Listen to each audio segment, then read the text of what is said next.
Hola amigos, ¿qué tal? Stuart here from Spain Speaks with an update video. Today we'll have a bit of a chat about what's happened in Spain over the last week or so, with a little bit of Portuguese news thrown in there too. So let's go. Now we'll get the weather out of the way. As you can see, another cloudy start to the morning, at least in this part of Portugal. It normally clears up, as you guys know, around 10, 11 o'clock. Not sure if that's going to happen today.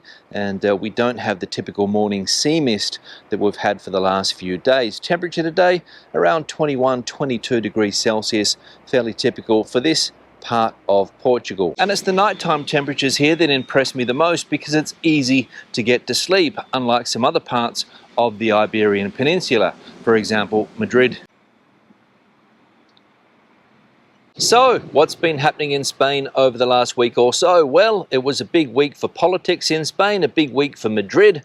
All of the politicians that were recently elected came to Madrid, to the Congress building, sat down, had a bit of a chat, and of course they worked out who was going to be the Speaker of the Congress. And of course Mr. Sanchez played his cards correctly, got everybody on side that he needed to get on side, and he was able to put his candidate into the position of Speaker of the Congress, or Speaker of the Parliament, if you like. And it was an embarrassing day for Mr. Feijóo, the main opposition leader, because he hardly got any support the other day. Ultra-conservative party Vox decided to take away their support for Mr. Feijóo, and they put their own candidate forward, who of course wasn't successful, and that meant that the PP candidate for the Speaker of the House also wasn't successful. Miss Gamarra, Cuca Gamarra, did not stand a chance. And as I said, for Mr. Sanchez, everything fell into place. He got the support he needed from the Catalonian nationalist parties.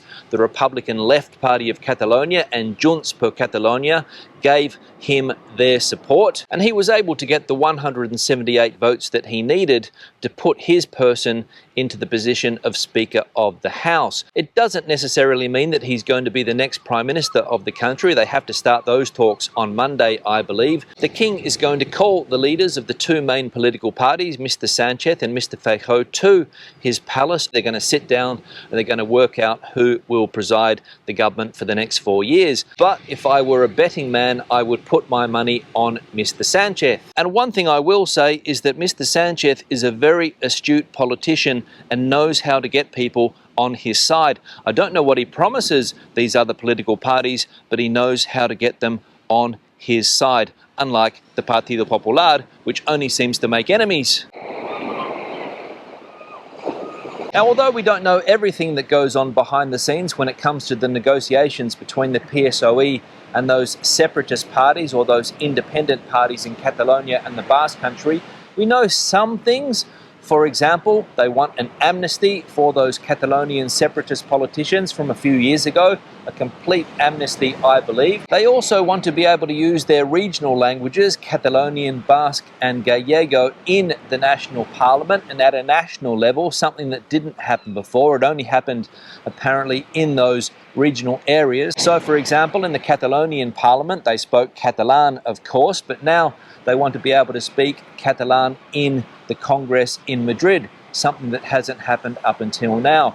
And that will be the same when it comes to Basque, and that will be the same when it comes to Galician. So what I imagine will happen going forward is that when those politicians from the separatist parties, for example Bildu or the ERC, the Republican Left Party of Catalonia, or Junts, come to Madrid for the parliamentary sessions, they'll be speaking in their regional languages. Now, does this make sense? I don't know, considering the fact that these people also speak Castilian Spanish. They are completely bilingual. For the last 4 years, they've been speaking Castilian Spanish in the parliament, but now they want to speak in their regional language, and everyone else is going to have to put headphones on to understand what they are saying and get an interpreter service in the parliament too. So, going to be confusing, but this is what they want, and as I said, this was one of the demands. And another thing that they have put on the table is that they want an investigation into the Pegasus spy case from a couple of years ago, when this Pegasus spyware was found on the Prime Minister's phone and also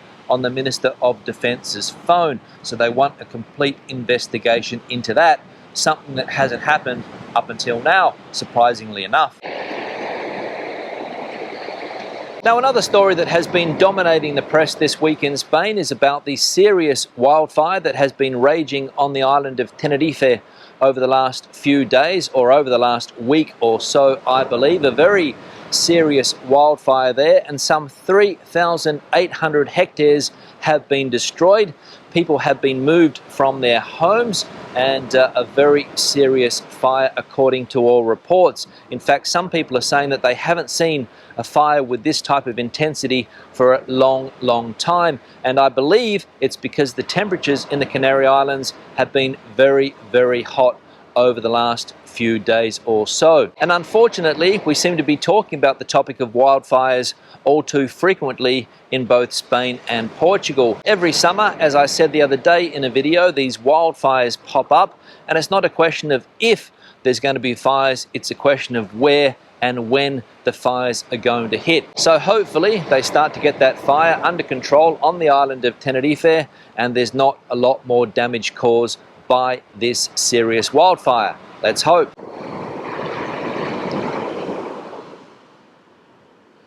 Now, a quick update to a story that I spoke about a couple of weeks ago on the channel about the Catholic World Youth Day and the fact that some 200 people from African countries went missing in Portugal. Well, as I said, there's an update, and according to an online newspaper here in Portugal called the Portugal Resident, an English online publication, it says that thousands of young pilgrims haven't returned to countries of origin since World Youth Day. So 200 was the original figure, and now apparently we're talking about thousands. And the first quote that I see here is that authorities here in Portugal are saying that it's really no big deal that these people have gone missing. And that apparently is the opinion of a police source that is quoted by the Portuguese newspaper Expresso. According to this source, some of the people that went missing have already expressed interest in future legalization with the Foreigners and Border Agency, the SEF, here in Portugal, and others apparently have simply disappeared.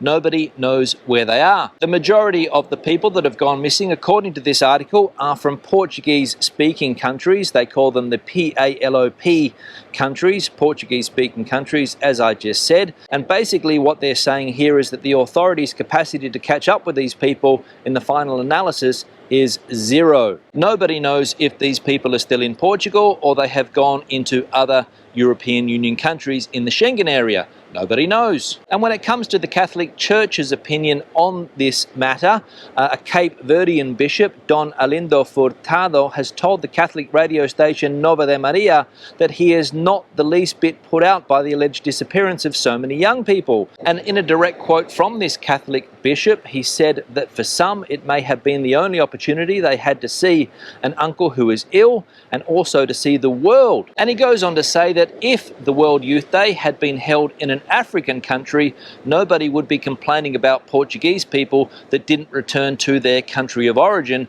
or other people from the European Union that didn't return to their country of origin. We're only making a fuss about it because it's people from Africa that haven't returned to Africa. So that's the point of view from this Catholic bishop, Don Arlindo Furtado from Cabo Verde.